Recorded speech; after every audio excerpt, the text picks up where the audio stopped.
Great to be here in sunny Auckland for a very significant announcement today around the second Waitematā harbour crossing.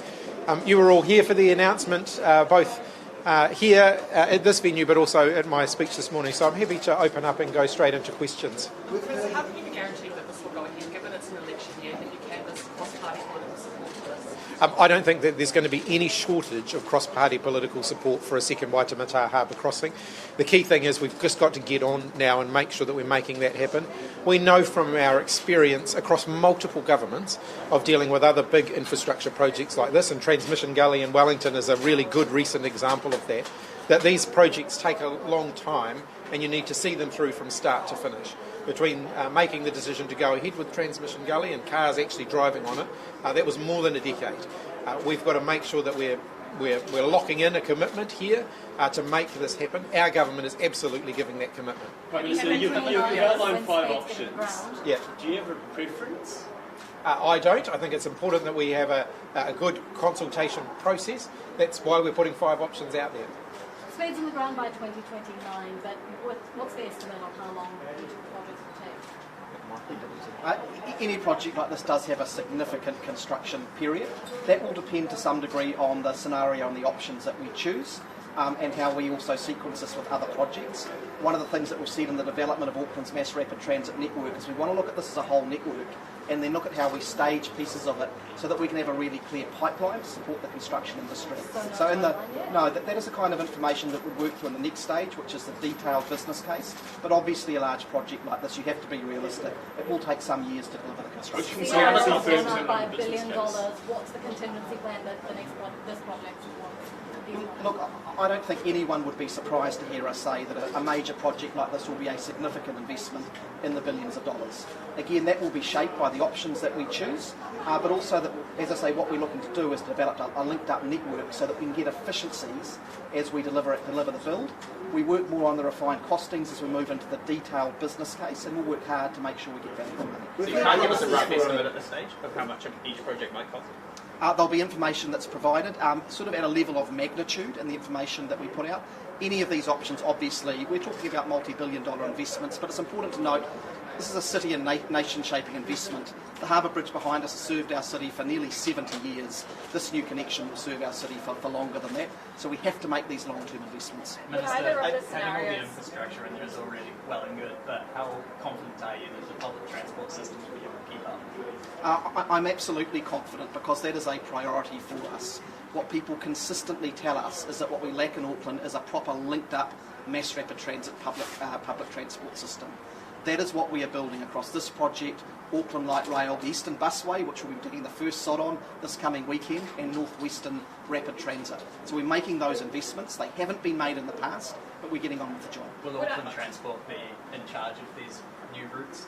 Auckland Transport does plan and deliver public transport services within Auckland, and we work closely with them. Our government has really leant in to provide additional support for infrastructure, for services, to lift bus driver pay and conditions in recent years, and we'll keep working with Auckland Transport to make sure those services are as reliable as they need to be. Would either of the scenarios take longer than the other, or do you have any estimates on which one might be? There is still some further work to be done on that. Overall, it is likely that tunnelling options will take a little bit longer to deliver on the construction side, and what people will see across all of the scenarios, we've been pretty open in the information that we've provided. All of them have pros and cons are not quite the right word, but all of them have things that are slightly superior or slightly less superior than another option, and we need to have an open conversation, weigh up those benefits and costs, and make the best decision. Prime Minister, running this Why don't we finish the transport? Is it a transport question? Yep. 4 of your 5 options are tunnels. Yours is a government committed to reducing emissions, and particularly in the medium term. Tunnelling is an emissions enlarging action. How do you square those two? Well, it can also be, yes, in the short term. Obviously, there are emissions involved in any transport building project, but if designed well, those projects can then lead to a reduction in emissions. So you'll see public transport and active transport are integral to the options that we're consulting on. So you're committed to the long-term reduction of emissions, but you're not listening to the IPCC on its demand that short-term reduction of emissions is now critical. No, I don't. I reject that. We have an emissions reduction plan. We've made some decisions recently which involve shifting how we're going to achieve the emissions reduction plan, but we're still absolutely committed to it. So if I just add on to that, Simon, I just add on, this comes back to the previous comment as well. We've put options out for consultation here. We've been pretty open about the different aspects of all of those options, and one of the bits of information we're putting out are the issues around embedded carbon. So that'll be considered as part of this process, and people give their feedback. There are more than one bridge option that's been put on the table, but you reduced that to one, but kept 4 tunnels. Why is that? Well, that's the work that our team has done in terms of the technical options, looking at the different benefits that they can bring. All of these options are on the table. We haven't made decisions. People can give their views, and as you've noted, we have options that include tunnels, that include bridges, and that include a mix of all of the above. You said you want to, just curious, the business case, you're looking at that, will that go out to consultants, or will that be done by the government, MB or something like that, do you know? Well, I think we have to acknowledge that major projects like this do involve contracting in expertise. Almost every major infrastructure project that we've had has involved contracting in expertise to do the planning and design work, and then to actually make the project happen. Are you looking at running this as a public-private partnership, or what type of funding are you looking at? I think, as the Minister's already indicated, we're putting funding options on the table. That's part of the next part of the process. We've heard authorities express that they wanted a second harbour crossing before. What makes this different? This is a concrete commitment to actually making it happen. How can you make that commitment, though, when there may be a new government in place? Well, that's a question for them. I'm giving our government's absolute commitment to making it happen. Have you had conversations with the other political parties, though, and engaged their support for this? I'm aware that at the last election, the main opposition party made a commitment to a second harbour crossing. So unless they're going to change their position, I'm confident that we'll get cross-party support for it. So these mega projects, the infrastructure commission has done a lot of work on how blowouts can be prevented, what kind of things you should take into account. So what lessons from that work have you taken in terms of how you're looking at this project, how you will avoid blowouts and delays? As a part of any of these projects, whether it's the new Waitematā Connections project or Auckland Light Rail, we do work closely with the Infrastructure Commission and also with the sector to make sure that we're drawing on the best knowledge that they have available.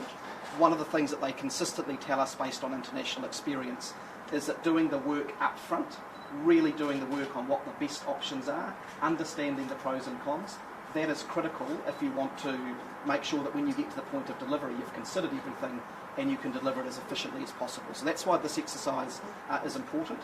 And the other point that I will make is the one that I've said before, which is that we are building out a linked up mass rapid transit network for Auckland. And what we've indicated is that we want to stage that out. That gives us the ability potentially over 20, 25 years to look at how we can efficiently deliver different stages of this and have a clear pipeline for industry to deliver, and that will deliver real efficiencies too. All the options with extra roading on the table, be it bridge or a tunnel, won't this just be adding to long-term emissions and go against the goals of being carbon neutral by 2050? We're working through all of those options as a part of the scenarios that have been put forward, but there are different ways as well of looking at roading infrastructure. Roading infrastructure can, for example, be used to prioritise bus services, T2 or T3, or freight services. So it doesn't necessarily mean that you're just funneling on additional cars at high volumes. So would any of these options just increase the number of cars that can go on the road at any one time? The overall goal of this project is to give Aucklanders more transport choices, to reduce our emissions and to increase mode shift. There is absolutely no doubt in my mind that if we provide more efficient, high quality, timely public transport to the North Shore, more people will use it. If you look at the bridge behind us, you'll see a constant flow of buses coming across, and that's because at peak hour, half of the people on the North Shore now use the Northern Busway. It's been an outstanding success. We've provided the choice, people have used it, but it's coming to capacity soon. So if we provide more capacity, more services, I think more people will use public transport and walk or cycle. So would these options be guaranteed to reduce the number of cars on our road? Well, we provide the infrastructure. We can't provide a guarantee as to the exact outcome by a certain time, but all of the evidence, and my absolute belief, is that when we provide those options, people use them, and that'll help us lower emissions. Okay. Other questions? Can you confirm what year was previously earmarked for that construction to begin? So how far you put it for? So the previous version of the Auckland Transport Alignment Plan that the previous government put in place had work on this project commencing in the 2040s. In the most recent version of ATAP that we issued a couple of years ago, we indicated the 2030s. Today's announcement confirms that we're bringing that forward by making a clear decision on the preferred route and mode by the middle of this year and commencing construction by 2029. What made you want to bring it forward? Because it's so critical for Auckland. Aucklanders just tell us day in, day out that despite everything that is so good in this city, the lack of a proper linked up mass rapid transit network and congestion are holding us back. So our government is prioritising that, and we think it's important to deliver. Did you announce this timetable late last week? No, not exactly. No, we announced that we were looking to bring forward the project and prioritise it. We're now confirming construction from 2029. What about people living in the south of Auckland? Like, this is very much, I feel, northern focused. There are people who commute for more than 90 minutes to live south of the city to get in. It feels like that's maybe been a little bit overlooked, a little bit, given that more and more people are living in that part of the city, the likes of breweries and those developments there. So that's why we're not just taking this project forward in isolation. That's why I talk about us building up a linked up public transport network. That's why the fact that this project will link into Auckland Light Rail, which will serve the communities of Mangere and the fast-growing areas north of the airport who currently have no access to mass rapid transit. That's why we're building 3 new rail stations at Drury, investing $500 million so that all of the urban development there can be connected into the heavy rail system. That's why we're investing in a 3rd main line on the southern rail lines. We've got the capacity there for future growth. So we are investing right across the city. As I said, later this week, we'll be getting the Eastern Busway Stage 2 to Botany underway. In the last 2 months, we've put the designation in place for rapid transit to the northwest, and between the airport and Botany, we are building a whole linked-up network. This is a critical part of it. That's a lot of projects all in the same kind of time frame. How much disruption is there going to be around the city during? As I said before, what we're building up is an integrated network, and we're saying this is likely to be a plan that we stage out over 20 or 25 years. So that is a way that we manage that in part. There is no doubt that when you embark on a major piece of infrastructure like this, there is some disruption to communities. We will do everything that we can to minimise that, to support communities through it. But the alternative of doing nothing means that the problems that we have in Auckland, chronic congestion and a lack of transport choices, will get worse, and we're not prepared to do that. And on that note, where are all the workers for all of these projects going to come from? This is partly the benefit of having a proper plan for Auckland, building out a network over the long term. You can then build up the pipeline. That's what industry consistently tell us, that if there's a clear pipeline that goes beyond just the next 3 or 4 years, they've got the ability to plan ahead, to build up workforce and to get the expertise into the city. We'll be getting on with construction for Auckland Light Rail in 2025 for the first stage. We're able then to build out the workforce that we need through domestic training and immigration settings. It's important to note too, a priority for our government has been to make sure that we're not just relying on workforces that fly in and then fly out for these projects. We want to make sure that we're leveraging them to create job opportunities and training opportunities for New Zealanders to create more sustainable employment in the long term for us. The work we've been doing around apprenticeships, around reforming vocational education, around changing our school system. These are all designed to make sure that New Zealanders are preparing for and being trained for the employment opportunities that are available to them. Would there be any specific pathways to residency potentially on the line for people coming in for any of these projects? Well, many of the roles that you'll need, particularly more specialist roles, already have pathways to residency in our existing immigration settings, and that is something we continue to keep under review. We have, for example, a review of the green list settings for the middle of this year that we'll be able to have a look at. Okay. Have you sought cross-party agreement on any of this, or the approach, or the project itself? Last year we did formally write to the National Party to say that we would like to have a formal conversation around the development of a mass rapid transit network for Auckland, given how important it is, and as the PM said, that it's likely to be something that is staged over a number of years. We have followed that up a couple of times and we haven't received a formal response, but it is something that we would be certainly open to engaging with other parties around. I would also note that every time an incoming government decides to change the plan, that's simply going to result in more delays. So we want to make sure that we're getting on with it. How important then is it to, you said you listened to the National Party, how important is it then to get them on board? It's obviously beneficial if you can build political consensus around these sorts of long-term projects. As the PM said, they always take a number of years to deliver and will often cross different spans of government. So we'll keep working on that. At the same time, we're not going to be held back from making the decisions that our city and our country needs for this kind of infrastructure. If you do end up in a coalition government next year, do you think you will have to come to an agreement with all the different parties? How much is that going to change the plan? Look, I'm confident that we will be able to deliver on this project in the time frame that we have set out. Okay. One other question. Yes. You've had some time now. What was the 2021 OIA that revealed those emails? So my office is still looking in the... let me start that again. My office is still looking at the sequence of events there. My understanding, as of yesterday, was that the Official Information Act request was being processed by Stuart Nash's office, that my office was sent a copy as part of a consultation process, that neither the Prime Minister nor the then Prime Minister nor her Chief of Staff were alerted to the contents of that OIA. I'm getting to the bottom of why that was, what the sequence of events that led to that were. I've made it very clear that I expect to be alerted to any such OIAs or any such issues in the future. Why was it ruled out of scope?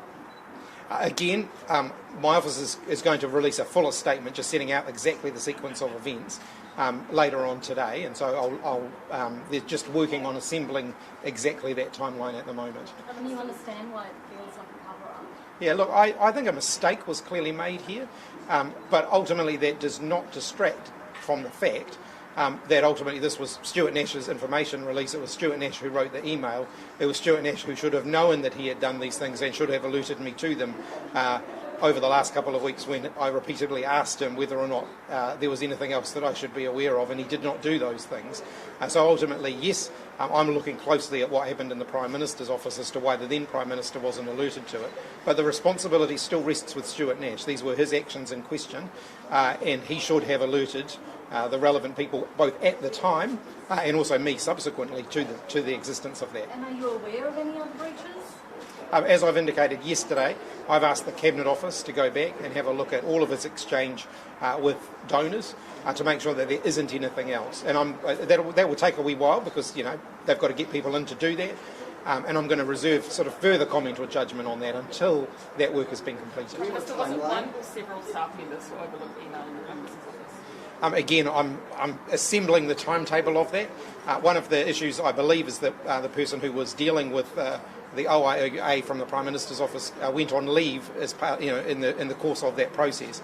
I'm getting to the bottom of exactly what happened. There will be, we will release that information later on today. I don't have it yet. Was Stuart Nash a good politician who just got sloppy? Look, as I've laid out, Stuart does not meet my expectations as Prime Minister, nor the clearly set out expectations of all ministers that are set out in the Cabinet Manual. Obviously, I am gutted that we've got to this point. I've been pretty open about that. But ultimately Stuart needs to and has accepted responsibility for his own actions. If you're looking into those breaches, when can we expect that work to be completed by? In terms of just the process around that Official Information Act request, I'm hoping to be able to release a more detailed statement on that later today, so that work is happening very quickly. As soon as I've got that, we'll release that. In terms of the broader issues around looking at Stuart Nash's communication with donors, that work is likely to take a couple of months because they'll need to make sure that they're doing that thoroughly and carefully. Prime Minister, just you might have seen in the past hour or so, sorry to put you on the spot like this, but the media company FM looks like it's on the rocks. The broadcasters pulled off air, playing music. Chances are another media company that may be going under. Just comment on the media ecosystem there. Just what thoughts do you have about that? Well, look, I guess I've only seen sort of a few headlines around that. What I do want to just acknowledge is the uncertainty and the difficulty that creates for the staff and all those who are affected by those sorts of decisions. We live in a very dynamic media landscape at the moment where there is a lot of change. I don't want to comment on a specific business's decisions, particularly without knowing what they are or the details behind them. But I do acknowledge the impact that it will have had on the staff. And on a separate issue, what do you make of the fact that in the House National, Simon O'Connor used the Nashville shooting to make a political point by pointing out to Monaman Davidson that the shooter was not a white cis male? Look, I haven't seen that particular comment clearly in invoking any of those sorts of examples. I think people need to be very careful. But I don't want to get into that kind of tit-for-tat exchange. His comments are his responsibility.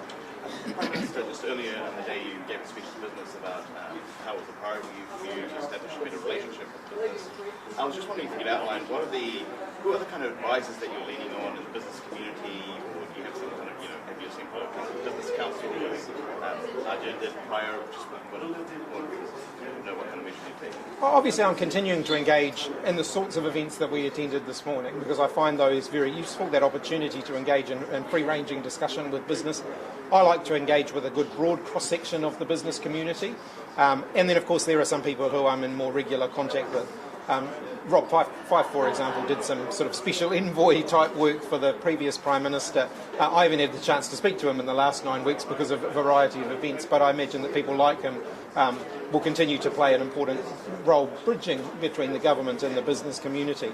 And then, of course, we work with the peak business representatives, and Simon Bridges and I have been in relatively frequent dialogue in that period of time as well, and I found him a very constructive, as I indicated this morning, a very constructive person to work with. But I think it's important from a government perspective that we engage with a broad cross-section of the business community, and that's what we'll keep doing. I didn't manage the invitation list, so I'm not sure. Michael? No, today being a Thursday is the day that the governing body of Auckland Council meets, so it's a big day for them here. We obviously had representation from Auckland Council with Councillor Christabi. Sorry, we're going to have to wrap up. Okay, thanks everybody.